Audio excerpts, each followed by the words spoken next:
একটা সংসারকে সুন্দর করে সাজিয়ে গুছিয়ে রাখার জন্য বাড়ির বউদের অনেক কিছু ত্যাগ করতে হয়। তার ভালো লাগা মন্দ লাগা সব বিসর্জন দিতে হয়।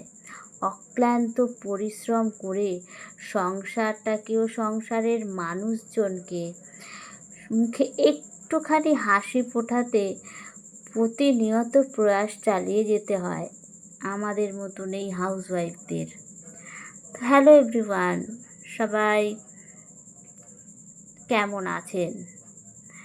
আশা করি সবাই ভালো আছেন, আমিও আছি। তো আমি শম্পা ডেইলি লাইফস্টাইলে সকলকে স্বাগতম। প্রতিদিনের মতন চলে এসেছি আজও একটা নতুন ব্লগ ভিডিও নিয়ে, তার সাথে আপনাদের সাথে একটু গল্প আর পরিচিতি লাভ করতে। তো আজ তো হচ্ছে বৃহস্পতিবার, তো অনেকটা সকালেই উঠে পড়েছি। উঠে সমস্ত বাসি কাজকর্ম সেরে, আজ যেহেতু পুজোর অনেকটা লেট হয়ে যায়, কেননা ঘট পাতা সুন্দর করে ঘট সাজিয়ে মাকে সুন্দর করে মালা পরিয়ে সমস্তটা সাজানো গোছানো থাকে, সাথে আবার পাঁচালি পরাও থাকে। পুজো করতে অনেকটা লেট হয়ে যায়, তার জন্য বৃহস্পতিবার অনেকটা সকালে উঠতে হয়। তো পুজো তো এদিকে দেওয়া কমপ্লিট, তারপর চলে এসেছি কিচেনে। একটুখানি লাল চা করে নিলাম। আসলে আজকে ওপরের ঘরের বাথরুমের কাজ হচ্ছে, কলের কাজ। তো মিস্ত্রি দাদারা অনেকটা সকালে চলে এসছে। আমার তো পুজো শেষ করতে করতে প্রায় 9:30 10:45 বেজেই গেছে। তো আজকে মিস্ত্রি দাদারা সকাল 8টার মধ্যেই চলে এসছে। তো এদিকে হাজব্যান্ড তাড়া দিচ্ছে যে তাড়াতাড়ি করে একটু আমাকে চা করে দাও, ওদেরকে দেবো। তো আমি বললাম আজ তো একটু দেরি হবে, তবে আমি চেষ্টা করছি তাড়াতাড়ি পুজোটা কমপ্লিট করে চা করে দেওয়ার। সেটাই চা করে দিলাম। শুধু চা দেবো সেটা কেমন লাগে, তাই একটু ডিম টোস্ট করলাম, দাদাদের জন্যও করলাম আর আমাদের জন্যও করলাম। আর এখানে সব রেডি করে রেখেছি, চাটা আগেই পাঠিয়ে দিয়েছি, এবার এই ব্রেকফাস্টটা দিয়ে আসবো। তারপর আমি আমার হাজব্যান্ড দুজনে একটু ব্রেকফাস্ট করে নেব। আসলে বৃহস্পতিবার এতটা কাজের চাপ থাকে না, সত্যি কি বলবো, মানে একটু স্বস্তির নিঃশ্বাস ফেলাটুকু যায় না। তারপর ব্রেকফাস্ট করে চলে এসেছি রান্নাঘরে। আজকে একটু রান্নাবান্না করব, হচ্ছে মাছের ঝোল অবশ্যই করব, তার সাথে একটু মোচার ঘন্ট করব। তো আজকে মাছের ঝোলটা করছি আলু আর বড়ি দিয়ে, বেশ ভালো লাগে মাছের ঝোল আলু বড়ি দিয়ে। সাথে যদি একটু সবজি থাকে, যেমন ধরুন পটল বা ঝিঙে যদি থাকে, তাহলে তো আরোই জমজমাট হয়ে যায় রান্নাটা। কিন্তু না, আজকে আমি সবজি নয়, শুধু আলু আর বড়ি দিয়েই মাছের ঝোলটা করব।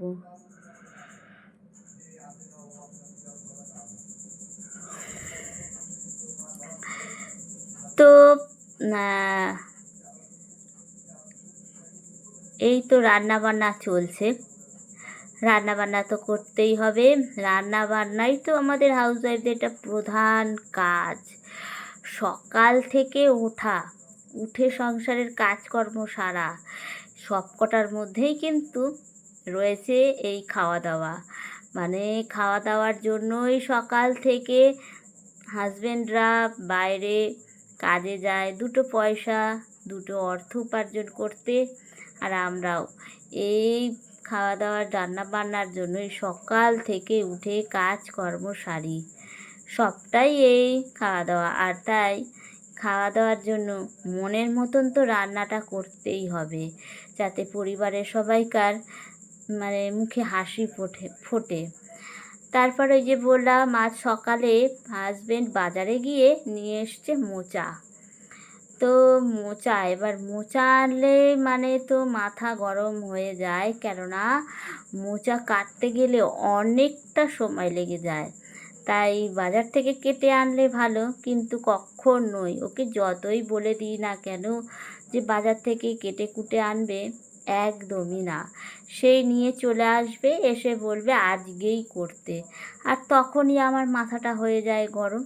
কেননা যেদিন আনবে সেদিন এনেই সাথে সাথে কেটে কুটে রান্না করা, সেদ্ধ করে সমস্ত কিছু করে রান্না করা অনেকটাই টাইম লাগে। বেশ আগের দিন এনে রাখলো, ফ্রিজে রইলো, আমি কেটে কুটে রেখে দিয়ে রান্না করলাম, তাও অনেকটা তাড়াতাড়ি হয়ে যায়। কিন্তু সঙ্গে সঙ্গে এনে রান্না করতে গেলে মোচা অনেকটা টাইম লাগে। তো এদিকে আমি আগে ছাড়িয়ে নিচ্ছি, তারপর সব একসাথে তাড়াতাড়ি করে ঝটপট করে কেটে নেব। আর এই মোচার তরকারি খেতে কার কেমন লাগে অবশ্যই একটু কমেন্টে জানাবেন। আমার কিন্তু এই মোচার তরকারি খেতে বেশ ভালো লাগে। ছোট্টবেলা থেকে মা যখনই এই তরকারিটা করতো, মানে এটা দিয়েই বেশিরভাগ ভাতটা খাওয়া দাওয়া করে নিতাম। মানে মোচার তরকারি বলুন বা কচু শাকের তরকারি, এগুলো খেতে খুব ভালো লাগে, মানে খুব তৃপ্তি করে খাই এগুলো। আর আমার হাজবেন্ডও বেশ ভালো লাগে, আমার ভালো লাগে, এই মোচার তরকারি খেতে ভালোবাসে। আমার শ্বশুরমশাইও খুব ভালোবাসে মোচার তরকারি, কচু শাক এগুলো খেতে। তো মাঝে মধ্যে চেষ্টা করি এগুলো একটু করে দেওয়ার। তো আর রান্নাবান্না মানে করতে করতে মোচার তরকারি আর দেখানো হয়নি, একবারে চলে এসেছি এইখানে আমার আজকে দুপুরের লাঞ্চ মেনু নিয়ে। এই যে আলু দিয়ে বড়ি দিয়ে আমার রুই মাছের ঝোল। বাঙালি আর দুপুরে মাছ থাকবে না সেটা তো হয় না, কেননা বাঙালিরাই হচ্ছে মাছে ভাতে মানে মানুষ। তা মাছ আর ভাত একসঙ্গে থাকবে না সে তো হতেই পারে না। মানে দুপুরটা বাঙালিদের মাছ ছাড়া চলতেই পারে না। আর এই যে আমার মোচার তরকারি খেতে কিন্তু ভীষণ ভীষণ টেস্টি হয়েছে। বেশ নামানোর আগে ঘি বেশি করে একটু গরম মশলা দিয়ে নামিয়েছি, বেশ দারুণ খেতে হয়েছে কিন্তু। আর এখানে গরম গরম ভাত, সবে জাস্ট 10 মিনিট হয়েছে নামিয়েছি। তো হাজব্যান্ড গেছে স্নান করতে, তো স্নান করে এলেই একসাথে দুজনে খাওয়া দাওয়া করে নেবো। আর আপনাদের বললাম যে ওপরে হচ্ছে কলের কাজ, আর এই যে সব পাইপ এগুলো আনা হয়েছে, কাল আবার সকাল থেকে কাজ স্টার্ট হয়ে যাবে। আর এই যে ঘর বাড়ির কী অবস্থা যা হয়, বাড়িতে মিস্ত্রি দাদারা কাজে লাগলে বেশ ভালোই লাগে যে বাড়ির কাজটা একটু একটু করে এগোচ্ছে। কিন্তু এই যে ঘর দুয়ারের যে অবস্থা, এই পরিষ্কার করতে গিয়েই আবার অনেক দিন টাইম লেগে যাবে। যদিও এখন পরিষ্কার করছি না, কেননা এখন 2-3 দিন এই কাজ হবে, তো প্রতিনিয়ত নোংরা হবে। একেবারে কাজ হয়ে গেলে সব দুজনে মিলে, আমি আমার হাজবেন্ড দুজনে মিলে পরিষ্কার করে নেব। এই যে কী অবস্থা, এটাই 2 দিন আগে কত ঝকঝকে ছিল, আর আজ কি অবস্থা, ইটের গুঁড়ি সিমেন্ট এসবে একদম মানে জমজমাট অবস্থা।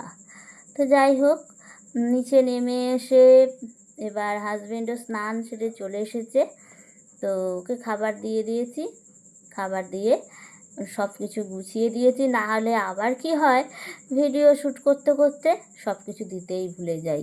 তাই এখন করি কি, আগে সব কিছু দিয়ে ওকে ও খাওয়া শুরু করে, তারপর আমি খেতে বসি। না হলে ভিডিও করতে করতে আবার ভুলে যাব, একটা মেনু হয়তো বাদই পড়ে যায়। তো এবার দুজনে মিলে খাওয়া দাওয়াটা সেরে নিই। আজকে তো আবার ফেভারিট মোচা ঘন্ট দিয়ে ভাত খাবো, মানে তো দারুণ ব্যাপার। মোচার ঘন্ট খেতে আমার হাজবেন্ডও বেশ ভালোবাসে, আমিও বেশ ভালোবাসি।